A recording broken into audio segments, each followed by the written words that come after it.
Guys Zubeen দা সৰগত গৈ পোৱাৰ পিছত তাত এতিয়া বহুত ডিমাণ্ড আহি পৰিছে জুবিন দাৰ, যিবোৰ এতিয়া জুবিন দাই অকলে চম্ভালিব পৰা নাই।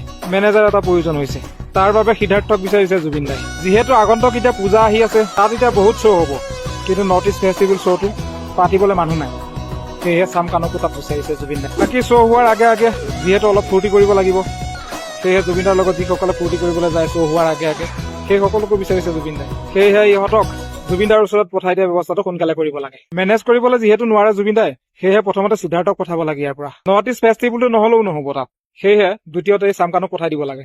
তাত ইমানখিনি নাচ গান ফূৰ্তি যিহেতু হ'ব, মিডিয়া নহলেতো নহ'ব, গতিকে এইজন প্ৰাগ নিউজৰ যিজন স্বত্বাধিকাৰী সেইজনকো পঠাই দিব লাগে। ইমানখিনিক পঠিয়াই দিয়াৰ পিছতো জুবিন দাক লৈ যিসকলে বেয়াকে সমালোচনা কৰি থাকে সেইসকলক জানো ইয়াত ৰাখি কিবা লাভ হ'ব? কাৰণ জুবিন দাৰ বিষয়ে বেয়াকে কবলৈতো তাত মানুহ লাগিব, গতিকে এই সোপাকো কেলা ধৰি বান্ধি পঠিয়াই দিব লাগে। আৰু এইখিনি কাম যদি চৰকাৰে কৰিব নোৱাৰে, তেতিয়াহ'লে ৰাইজক চঞ্জাই দিব লাগে।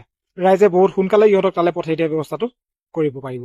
কাৰণ আমি বিশ্বাস কৰো চৰকাৰে কৰিব নোৱাৰা কাম ৰাইজে কৰিব পাৰে। ৰাইজে নখ জোকাৰিলে নৈ বৈ যায়। আৰু জুবিন দাৰ বাবে ৰাইজে সাগৰ বোৱাই দিব। সময় আছে, লোহা গৰম হৈ আছে, গতিকে গৰম হৈ থাকোতে দুটা কোব মাৰি চিধা কৰি দিব লাগে আৰু অসমৰ ৰাইজৰ অন্তৰখন হাত পেলাব লাগে।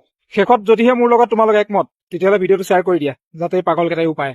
জয় অসম, জয় জুবিন দা।